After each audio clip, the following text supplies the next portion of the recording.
bom dia a todos. Espero que o tempo de hoje consiga ter tempo para falar do mais importante e de um tema muito importante da Palavra de Deus.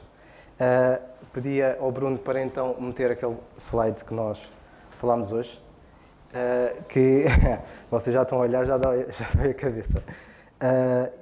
Esta é uma das razões porque muitas vezes dizemos que o Ministério da Palavra de Deus, apesar de ser importante, às vezes, em termos de responsabilidade, às vezes, arriscava a dizer que tem menos valor até do que as limpezas. Porque as limpezas, o propósito é sempre deixar as coisas melhor do que estavam. E às vezes há pregadores e há mensagens que dizemos que estragam mais ou sujam mais do que qualquer coisa está suja. E então, às vezes, apesar da mensagem e da pregação ter uma responsabilidade muito tremenda, por causa do que pode fazer, normalmente o Ministério das Limpezas é sempre deixar melhor do que o que estava, mesmo que as pessoas não limpem tanto, sempre fica um bocadinho melhor do que estava antes. E às vezes as mensagens fazem o contrário. Eu coloquei isto aqui, não foi por acaso, foi só para, como os irmãos que aqui estão também não vão aparecer nas câmaras, eu ia só pedir dos dois resultados que levantassem a mão para o que acham que a expressão em cima é 25. Quem acha que é 25? Está alguns. E quem acha que é 1? Temos ali alguns uns também, alguns mais envergonhados. Posso dizer-vos que quem estudou matemática, eu vi que alguns novinhos estudaram, e quem se lembra, a resposta, por causa das regras de matemática, para a priorização das operações, isto é uma expressão e há coisas que temos de priorizar, o significado, e como por causa dessa priorização, a resposta é o 25. É o 25 por causa de uma das regras que ensinamos, se não me engano, aprendi no quarto ano, terceiro ou quarto, que é a ordem das operações, e normalmente a ordem das operações é primeiro o que está em parênteses, temos de fazer sempre o que está lá dentro, a seguir é a exponenciação, os exponenciais, qualquer coisa elevado ali a 2 é a seguir, se tivesse. Depois é a multiplicação e divisão, sempre da esquerda para a direita, neste caso se tivesse ao contrário também dava. E por fim a adição e a subtração também da esquerda, começando sempre da esquerda para a direita. E então o resultado é 25. E a questão é porque é que eu vos coloquei esta fórmula. Curiosamente, houve uma outra expressão e que hoje em dia hoje está muito em voga, temas acerca da inteligência artificial que eu não vou falar, mas eu pus uma fórmula semelhante e a inteligência artificial respondeu mal. Quando o resultado era 9, disse que era 17. E depois, quem quiser, eu mostro-vos. Mas isto para dizer o quê? Que há uma coisa acerca da matemática que nós aprendemos e que a matemática, nós hoje, e os entendidos acerca do assunto, entre outras coisas, variadas coisas, percebem, é que nós hoje podemos dizer que a matemática é a linguagem com que Deus escreveu o universo. Porquê? Porque as questões que colocamos a matemática já existia quando nós não existíamos, e a verdade é que ela já existia antes de nós existirmos, porque a única coisa que fizemos foi descobrir as várias regras.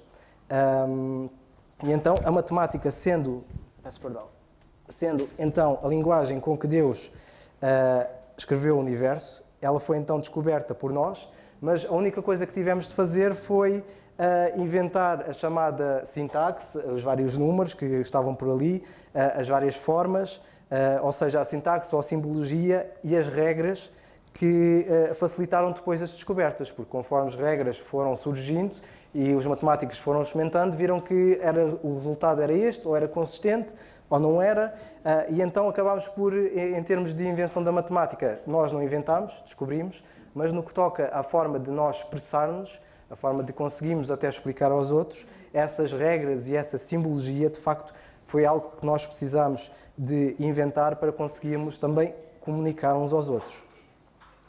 Hoje em dia, qualquer aluno que pegue num livro de matemática a ensinar estas coisas, e podem pegar nos dos vossos filhos, ou se ainda tiverem livros mais antigos da escola, podem rever. E normalmente quando nós pegamos em algum livro seja matemática, seja qualquer outra coisa, para estudar e às vezes fazer exercícios, porque é através dos exercícios que nós vamos aprendendo mais, Normalmente estudamos o livro para perceber a explicação que lá está. Normalmente quem escreve esses livros de matemática, o próprio professor ou o próprio estudioso que estiver a escrever, ele dá a explicação das coisas que ele está lá a descrever. E normalmente quando fazemos esse estudo podemos fazê-lo sozinho, às vezes quando não percebemos recorremos aos colegas, procuramos fazer exercícios. Para quê? Para nós chegarmos ao entendimento do que está lá escrito. Porque lá está escrito e está lá toda a explicação da matéria. Mas nós muitas vezes podemos não conseguir perceber, não conseguir compreender. Daí muitas vezes ser necessário nós recorrermos a quem sabe, ou quem já entendeu, ou recorrermos, neste caso, ao professor, que pode ser a pessoa que está a falar da matéria.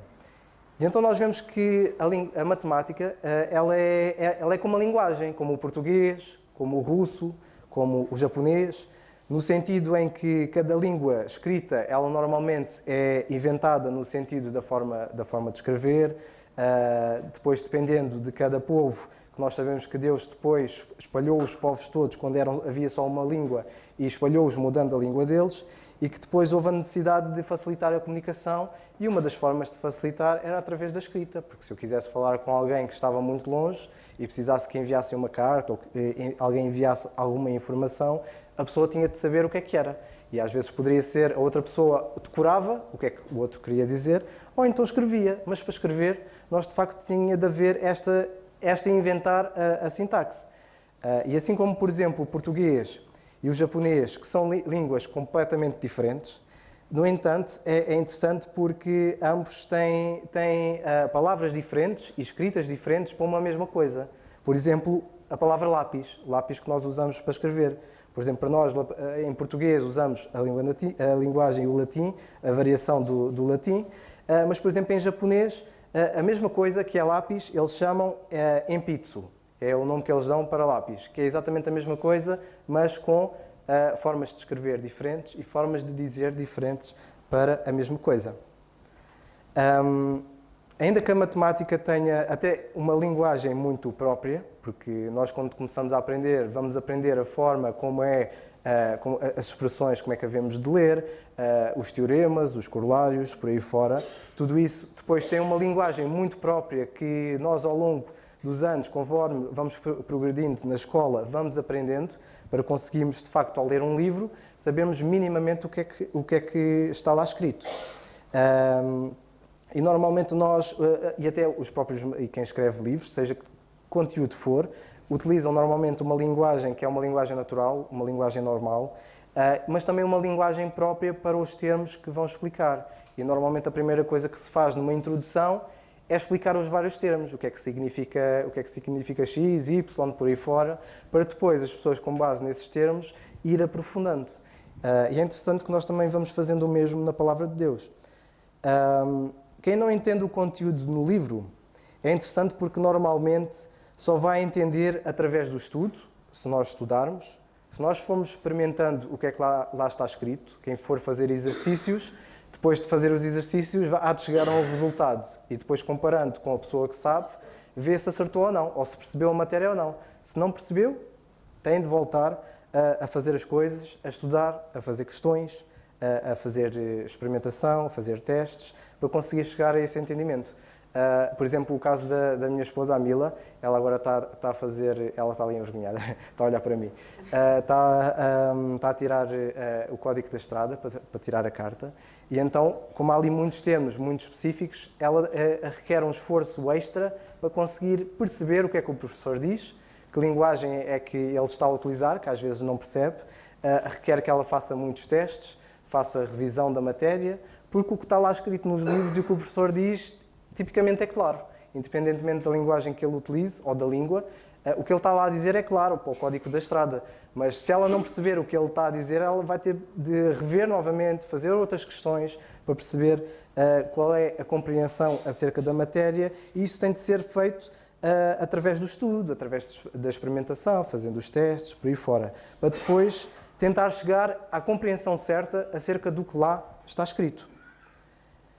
Muitas vezes é o próprio livro, e neste caso é o autor através do livro, porque o livro simplesmente é uma forma de comunicação do autor, quando o autor quer passar uma mensagem que seja para hoje ou que até seja para daqui a 10 ou 15 ou 20 anos, a forma de o fazer é através da escrita. Hoje temos tecnologia que já permite fazermos gravações a voz e em vídeo, mas na altura não. E ainda assim o livro hoje continua a ser o mais utilizado no mundo inteiro para forma de comunicação, quando queremos passar uma mensagem, quando queremos contar uma história, quando queremos apresentar um estudo, seja o que for. E normalmente é o próprio autor que faz a explicação ou a interpretação do que lá está escrito. Ele vai escrever então a história, seja uma história da humanidade, ou seja, ficção, seja um livro técnico ou não, ele utiliza a linguagem normal, ou muitas vezes uma linguagem um bocadinho mais apropriada para o tema, e aí já requer que a pessoa tenha conhecimento acerca do assunto antes, e ele faz isso simplesmente para passar uma mensagem, para tentar clarificar e facilitar a comunicação com o leitor. Ou seja, a leitura, normalmente entendemos que a leitura normal é uma leitura que é literal, a pessoa que está lá a dizer é aquilo, mas quando a pessoa utiliza expressões de linguagem, utiliza às vezes figuras de estilo, até pode utilizar alegorias e a pessoa normalmente cita e diz o que é ou não, mas normalmente quando nós estamos a ler esse tipo de conteúdo, nós tomamos sempre aquele livro e a leitura que adotamos normalmente é a leitura normal. Que é nós estamos aqui, se a pessoa diz ou que contou que ontem houve um acidente, um acidente de carro, nós entendemos que é literalmente um acidente de carro. Mas se a pessoa estiver a fazer, conforme o contexto, a dar a entender que aquele acidente era algo que se passou na vida dele e que não é literal, ele normalmente vai dar isso, vai dar essa informação. Por isso, normalmente, a nossa leitura que fazemos de qualquer coisa é normal. Quando são figuras de estilo, nós percebemos, quando são expressões idiomáticas da nossa língua ou da nossa cultura, normalmente também entendemos, e é interessante que de culturas diferentes há expressões idiomáticas até diferentes. Nós, por exemplo, na Bielorrússia, a Mila, se não me engano, dizia que quando a pessoa era enganada, a pessoa dizia que levava no saco um gato. E então, quando a pessoa era enganada ou acontecia alguma coisa, a pessoa dizia que trazia no saco um gato, quando às vezes ia à procura ou ia comprar vegetais. Então, quando ia a comprar batatas ou peixe ou o que fosse, quando a pessoa era enganada, metiam um gato no saco, e é uma expressão que eles utilizam muito para dizer que eu fui enganado por alguma coisa. Nós temos expressões semelhantes, por exemplo, quando nós dizemos que eu quero abrir o meu coração para ti, dizemos que muitas vezes é a expressão que utilizamos para dizer eu quero desabafar contigo, tenho uma coisa para desabafar, vou abrir o meu coração. E então são expressões que nós, quando lemos, conforme a cultura, percebemos o que quer dizer.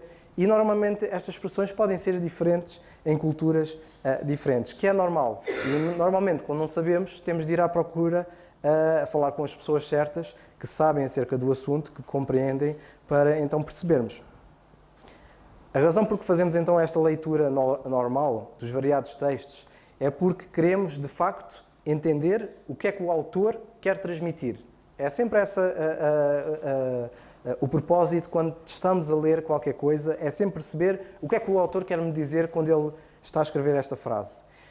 E assim, da mesma forma como fazemos uma leitura normal, o autor também faz a parte dele, a explicação ou a interpretação normal da escrita. Ele utiliza também essas várias figuras para que ele consiga passar a mensagem de forma correta, para que a comunicação com o leitor ela seja clara e seja perceptível de ambas as partes. E então uma boa comunicação, de facto, irmãos, é feita para que as pessoas possam se entender umas às outras, porque se nós não tivermos uma comunicação clara e normal, mesmo que utilizamos vários tipos de expressões, ninguém se vai entender de maneira nenhuma.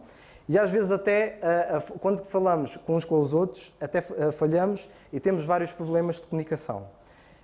E eu estive a ver algumas estatísticas a procurar como é que as falhas de comunicação, os problemas que causam no dia-a-dia, seja no local de trabalho, seja entre as famílias no dia-a-dia. E para terem uma ideia, em termos de impacto no local de trabalho, houve uma fonte que dizia que 57% dos trabalhadores relatam que a comunicação ineficaz é o principal obstáculo à produtividade. Ou seja, mais de metade das pessoas que se queixam da falta de produtividade, ela deve-se ao facto da comunicação não ser clara, deles não perceberem, ou a pessoa que está a transmitir não é clara o suficiente, ou não explicou o suficiente o que os outros têm de fazer, e muitas vezes os outros também não percebem o que é que a outra pessoa quer dizer. Mas, se calhar, às vezes, por medo, não fazem questões, não questionam o que é que tu queres dizer com isso. Então, muitas vezes, é dito que o principal obstáculo à produtividade é as falhas de comunicação. 63% dos erros médicos são causados também por falhas de comunicação. As pessoas não dizerem tudo o que têm, não dizerem o que têm, o que tomam, o que é que lhes dói, às vezes falhar alguma coisa na narrativa que estão a dizer, e muitas vezes isso causa também da parte dos médicos a falha no diagnóstico. Porque se nós não formos claros, o diagnóstico não vai ser o mais preciso que é necessário, e o médico muitas vezes pode agir de forma, não tão certa, ou pode falhar em alguma coisa porque a pessoa não disse tudo o que tinha. E às vezes pode receitar uma medicação que ele entendeu que iria fazer bem àquela pessoa e depois faz mal. E quantos casos nós ouvimos que não são assim? Às vezes, maus diagnósticos virem também de falhas de comunicação da parte dos doentes. Então, pode haver falhas, não quer dizer que os médicos estejam totalmente desculpados, porque eles também têm de fazer a parte dele, mas as pessoas, os doentes, também têm de fazer a parte deles, têm de explicar as situações, têm de procurar ser o mais claro, para que a pessoa do outro lado possa perceber, o médico entenda e faça o diagnóstico certo, para que possa ajudar a pessoa. 40% de funcionários que se despedem das várias empresas também se despedem por causa de problemas de comunicação, não serem entendidos, ou os outros não quererem ou não entenderem, não estão preocupados com a opinião ou o que os outros têm a dizer. Isto também é um problema grave. As falhas de comunicação, para terem uma ideia, nos Estados Unidos, por causa de tudo isto que nós ouvimos, em termos das falhas de produtividade, houve uma estimativa que deram que deve custar mais ou menos às empresas 39 bilhões de dólares por ano, por causa da produtividade, que depois vem por problemas, por exemplo, como falhas de comunicação. As falhas de comunicação também, e como tinha dito, nas empresas nós temos estas várias estatísticas que fizeram, mas na vida pessoal, irmãos, também as falhas de comunicação causam moça, fazem moça. E para terem uma ideia, também numa instituto de estatísticas, que é a Gottman Institute, eles fizeram uma estatística que dizem que 75% dos divórcios são precedidos por problemas de comunicação.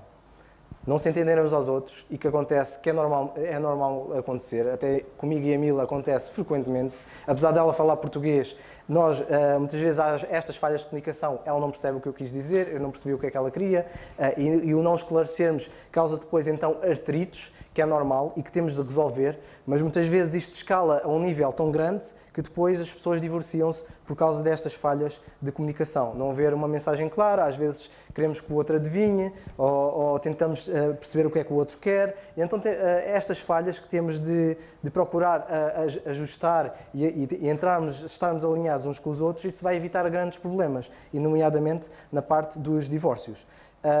66% dos pais também relatam de falhas de comunicação com os seus filhos, e normalmente dizem que principalmente na adolescência é o maior desafio, os filhos perceberem o que é que os pais querem e às vezes os pais perceberem o que é que os filhos querem ou precisam.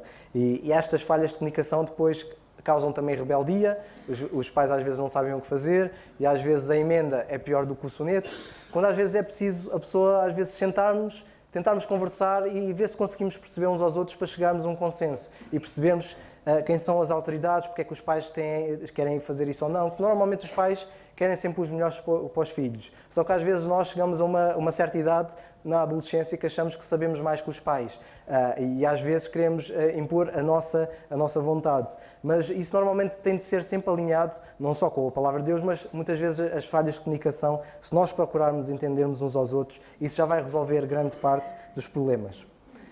50% das amizades também terminam por causa da falta de comunicação. Há outras estatísticas também dentro deste tópico da comunicação, como por exemplo, 90% das falhas de projetos que envolvem várias pessoas, seja no que for, construção de uma casa, carro, software, o que for, também normalmente falham, 90% deles falham por causa da comunicação ineficaz, ou seja, as pessoas têm expectativas diferentes e não põem às claras o que é que querem e depois acaba por surgir uma coisa que não pediram, como por exemplo às vezes acontece falarmos com fornecedores ou falarmos com colegas ou com os chefes ou com os clientes e que ficamos a perceber uma coisa, só que o cliente depois tem outras expectativas e que quando nós vamos dar o resultado final, ele olha e diz, olha, não foi isto que eu pedi, e então já não quero nada disto.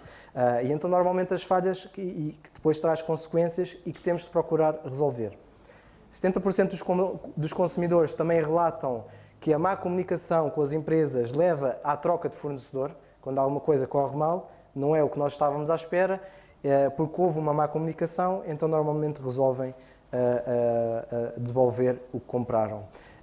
E por fim, 65% dos conflitos são causados sempre por mal entendimentos.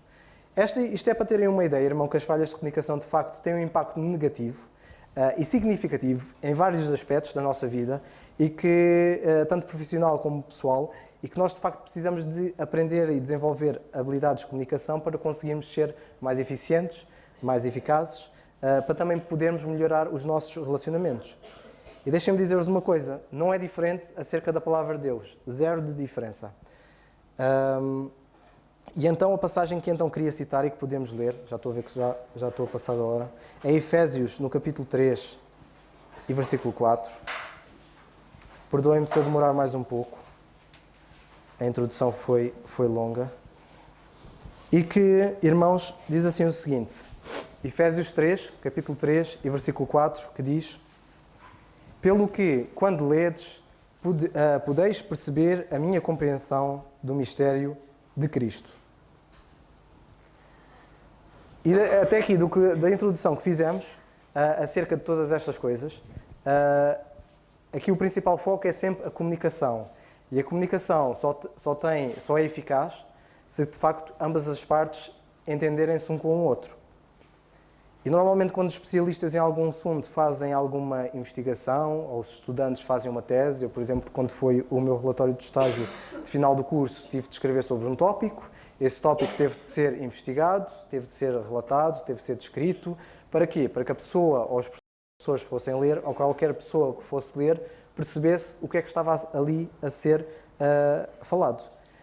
E normalmente esta escrita normalmente é sempre feita de forma literal, com fontes, ela tem de ser específica, a linguagem é apropriada para pessoas também do domínio, ou alguns que não souberem, pelo menos ficarem com uma ideia do que é tratado, e normalmente isto tudo é falado por experiência, conhecimento adquirido acerca do assunto, que depois vai então refletir-se nesta explicação dos que trabalham no tema.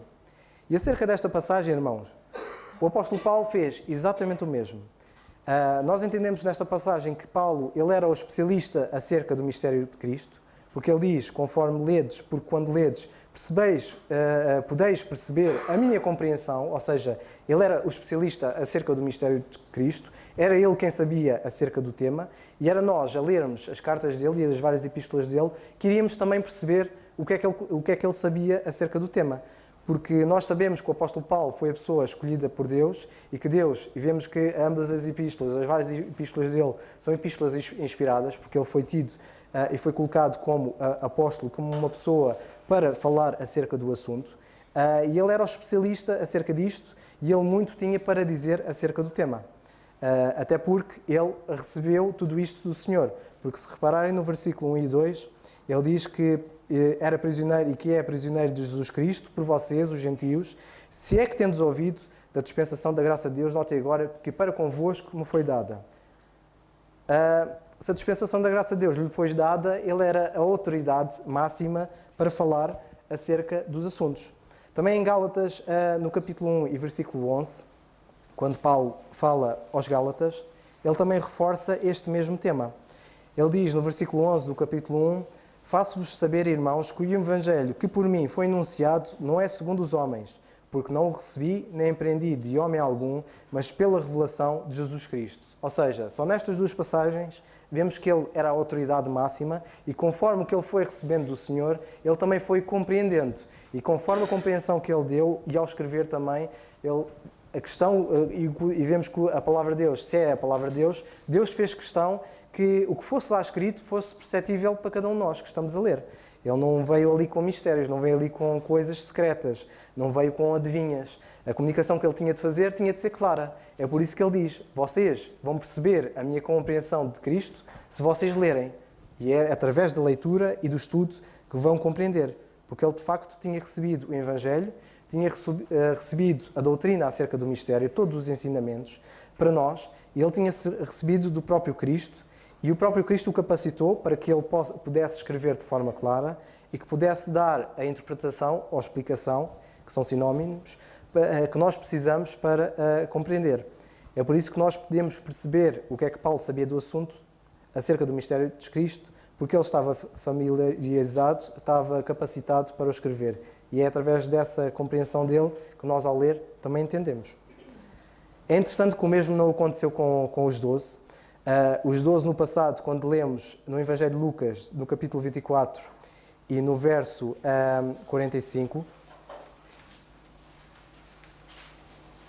24, 45, em que nós vemos que no caso dos apóstolos, eles no passado muitas vezes não tinham entendimento para compreenderem as Escrituras. E vimos que aqui o Senhor Jesus Cristo, esta passagem diz, então abriu-lhes o entendimento para compreenderem as Escrituras. Esta abertura da mente deles foi essencial, porque eles mais tarde tiveram de ajudar o povo de Israel a perceber o que é que estava a ser escrito acerca do Senhor Jesus Cristo. E vemos que aqui, como o Senhor Jesus Cristo não ia estar muito tempo com eles, porque ele depois teve aqueles dias antes de ascender, mas ele depois já não ia estar com ele depois. E ainda assim vemos que ele teve de abrir-lhes o entendimento para eles compreenderem, porque essa compreensão era essencial para eles, porque, por exemplo, no caso de Filipe, quando ele, movido pelo Espírito, ajudou o homem etíope, que normalmente nós, é interessante que às vezes somos bons a meter algumas etiquetas nas pessoas, porque quando falamos desta história, o que vai-nos à mente é o eunuco. Nós descrevemos o homem pelo que o homem tinha ou não tinha, mas se nós lemos a história, nós lemos em Atos, no capítulo 8, versículos 29 a 35, em que disse o Espírito a Filipe, chega-te e ajunta-te a esse carro. E correndo Filipe, ouviu que lia o profeta Isaías e disse, entendes tu o que lês? E ele disse, como poderei entender se alguém não me ensinar? E rogou a Filipe que subisse e com ele se assentasse. E o lugar da escritura que lia era este. Foi levado como ovelha para o matadouro e como está mudo o cordeiro diante do que o tosquia. Assim não abriu a sua boca. Na sua humilhação foi tirado o seu julgamento. E quem contará a sua geração? Porque a sua vida é tirada da terra. E respondendo, o eunuco a Filipe disse, rogo-te, de quem diz isto o profeta? De si mesmo ou de algum outro? Então Filipe, abrindo a boca e começando nesta escritura, lhe anunciou a Jesus. Então nós vemos no caso de Filipe, assim como os outros 12, eles precisaram que o Senhor, naquele momento, abrisse a mente deles, para eles compreenderem logo a escritura de uma ponta à outra, e que vemos que eles, também, o facto de serem cheios do Espírito, ainda mais os ajudou e capacitou-os para eles falarem e explicarem a palavra de Deus, ajudarem os outros a compreenderem, e que isso de facto ajudou-os, mas hoje não é assim. Hoje é interessante que Paulo já não diz e que nós vemos que o Senhor já não nos abre o entendimento de forma total como era naquela altura, mas nós vemos que Paulo, através das suas cartas, ele diz, vocês lendo as minhas cartas vão perceber o que eu compreendo acerca do mistério de Cristo. Também sabemos que o Espírito tem aqui uma ajuda, tem uma ajuda importante, porque é Ele, através do Espírito, que nós vamos renovando a nossa mente, e isto é através da nossa comunhão com Ele. E se nós não tivermos esta comunhão com Ele, e se não lermos a Palavra de Deus, podem ter a certeza que também muito dificilmente a vamos compreender. Daí ser importante nós continuarmos e estarmos aqui às quartas-feiras, às sextas, nas reuniões jovens, aqui também, porque é através do estudo da Palavra de Deus, da leitura, de nós fazermos questões uns aos outros, estudarmos, que isso vai capacitar-nos a nós, de facto, compreendermos cada vez mais a Palavra de Deus para nós hoje, percebermos a vontade de Deus para hoje, sabermos o que é que Deus requer de nós e o que Ele tem para nós, porque nós não é só responsabilidades, nós também temos muitas bênçãos que Ele vai nos dar no futuro e também coisas e responsabilidades e bênçãos que Ele tem para nós hoje. Mas só vamos saber isso se nós estudarmos a Palavra de Deus, se nós lermos, se nós de facto dedicarmos ao estudo, dedicarmos a falar dela uns com os outros, a ajudar-nos uns aos outros, porque ninguém é um mestre. Eu que estou aqui, eu não sou mestre nenhum. Muito pelo contrário, sou aluno. E é por isso que nós estamos aqui, para aprender mais da Palavra de Deus e ajudarmos uns aos outros a compreender cada vez mais. Porque ela tem muito para ensinar. Por exemplo, no caso do irmão David, quando ele falou do 41 e do Hesed, dessa palavra, foi um estudo que ele fez, e se investigarem só o número 40, vão chegar à mesma conclusão que ele chegou, assim como outras palavras, porque é através do estudo da Palavra de Deus que vamos chegar à mesma compreensão. Vou ficar por aqui, porque tinha mais questões, tinha mais a falar acerca do assunto, mas espero que pelo menos hoje fiquemos com a ideia exata de porque é que a Palavra de Deus é importante, principalmente porque é importante nós estudarmos a Palavra de Deus, porque ela tem muito para nos ensinar. O autor da Palavra de Deus, da Bíblia, que é o próprio Deus, ele escreveu-a e vemos que o que está lá escrito, ela não tem de ser mistério algum para nós, nós não temos de estar a fazer, de alguma forma, a desvendar algum enigma, porque ela não tem de ser um enigma, muito pelo contrário. Ela é simples o suficiente para qualquer um pegar, ler e estudá-la, mas ela também é complexa o suficiente para nós precisarmos de ajuda uns dos outros, precisarmos de estudo para chegarmos à mesma compreensão. Porque, assim como outros livros comuns, seja de matemática, que falei dali daquele caso, como de economia, gestão, seja qualquer assunto que vocês quiserem, se pegarem livros acerca dos vários temas, vão perceber que vão ter de ler várias vezes, vão ter de fazer várias questões, porque nós nem sempre temos o mesmo entendimento, nem sempre conseguimos perceber as mesmas coisas. Às vezes, sendo o livro o mesmo. Mas uma coisa é certa, a pessoa que o escreveu com uma linguagem própria, normal, para que o leitor a percebesse. O mesmo não é diferente na Palavra de Deus. E muitas vezes achamos que só quem está aqui em cima, no púlpito, é que sabe. Não é verdade. Quem está em cima do púlpito não é a pessoa que sabe mais a Palavra de Deus, muito pelo contrário, mas é através do estudo que nós vamos chegar ao mesmo entendimento e à mesma compreensão. E daí ser importante nós também recorrermos uns aos outros, fazermos questões uns aos outros, e para chegarmos à mesma compreensão. A questão que eu tinha a seguir era porque é que há tantas denominações, porque é que o cristianismo tem tantas formas diferentes, que dizem, que alguns até põem em causa o cristianismo por haver muitas denominações, e a resposta é simples, porque alguns acham que são donos da verdade e que têm um entendimento, e que o entendimento deles ou a interpretação deles é que é correta e a dos outros não. Mas não é assim. A interpretação é do próprio Deus, é Deus que escreveu este livro e que Ele deu a explicação do que é que lá está, e a nossa função é, de facto, entender como fazemos com outras coisas. Não é porque a Bíblia é a Palavra de Deus que ela requer uma explicação especial do leitor. Isso não é verdade. Ela é um livro simples para nós, qualquer um perceber, e ela também precisa de ser estudada como outros para compreendermos. Porque se nós não compreendermos os livros de matemática, dificilmente vamos acertar nos testes. Quem diz de matemática, diz, por exemplo, no caso da Mila de condução, se ela não perceber o que está lá escrito nos livros, dificilmente vai conseguir passar ao exame. E o mesmo toca na Palavra de Deus. Precisamos de estudá-la várias vezes sem conta, de ler, praticar, porque se nós não pusermos em prática nas nossas vidas, certamente ela não vai causar efeito.